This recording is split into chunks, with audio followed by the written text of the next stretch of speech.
निःशुल्क रूप से मिलनी चाहिए। क्योंकि एक बार को आप सोचिए, आखिर उस बच्चे की गलती क्या होती है जो एक गरीब घर में पैदा होता है और उसको बेहतर शिक्षा से वंचित होना पड़ता है। शिक्षा के सामने एक पैसे की दीवार खड़ी है, जो जितनी ऊंची दीवार लांघ सकता है, जो जितना अधिक पैसा शिक्षा पे खर्च कर सकता है, वो उतनी बेहतर शिक्षा पा सकता है। लेकिन अगर एक देश एक है, लोकतांत्रिक देश है, तो शिक्षा भी सबको एक समान रूप से तो मिलनी ही चाहिए।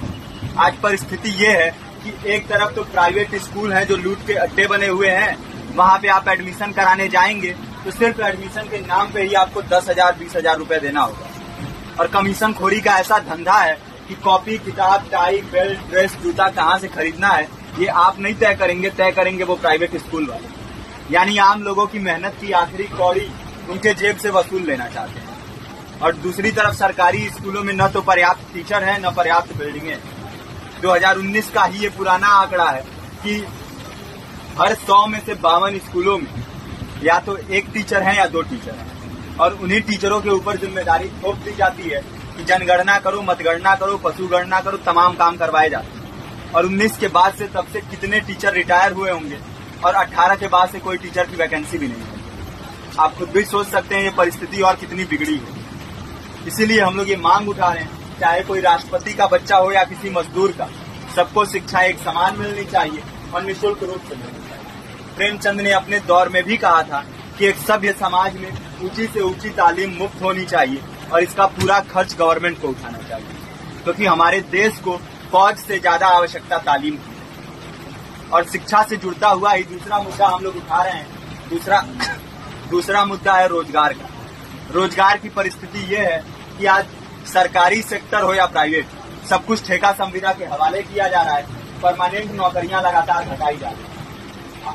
इसी रेलवे में 1995 के आसपास लगभग 18.5 लाख कर्मचारी काम करते थे, लेकिन आज उनकी संख्या 12 लाख है।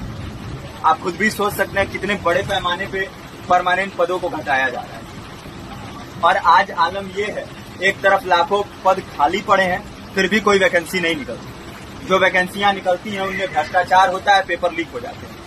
RO, UP police, BPSC, SSC, CGL, ऐसे तमाम पेपर लीक हो चुके हैं, आप लोग भी जानते ही। अभी नीट की धांधली में ये पता चला कि एक एक पेपर 30 लाख से 50-50 लाख रुपए में बेचा गया। हम और आप तो ये पैसा नहीं दे सकते।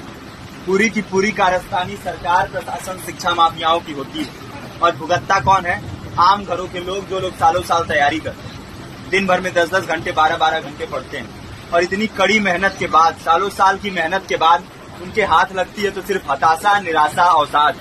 बहुत से छात्र नौजवान जो इस बेबसी में, इस डिप्रेशन में नहीं जी पाते, आत्महत्या तक के कदम उठा लेते हैं। लेकिन ये देश की विडंबना है कि टीवी चैनल, अखबार, मीडिया, नेता, मंत्रियों के लिए कहीं ये कोई मुद्दा नहीं है। उनके लिए मुद्दे हैं तो जाति, धर्म, रंग, नस्ल, अगड़ा पिछड़ा।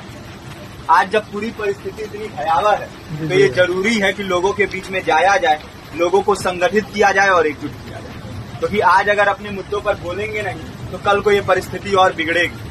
हो सकता है ले देके अपनी जिंदगी तो हम लोग काट ले जाएं, लेकिन आने वाली पीढ़ियों को क्या भविष्य देके जाएंगे, ये भी सोचने वाली बात है। हमारे साथी ने आपको पर्चा दिया है, पर्चा आप तक पहुंच गया है।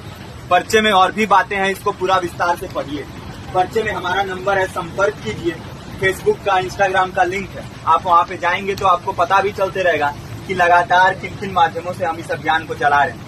नुक्कड़ नाटक, संगीत, शिक्षा सहायता मंडल, लाइब्रेरी, तमाम माध्यमों से इस अभियान को चला रहे हैं और कोशिश कर रहे हैं कि बड़े से बड़े पैमाने पर हर जगह पे लोगों को संगठित किया जाए और एकजुट किया जाए। आपके बीच भी आए हैं, आपका साथ और सहयोग है। साथ इस रूप में कि आप भी हमारे इस कारवां और इस मुहिम से जुड़िए।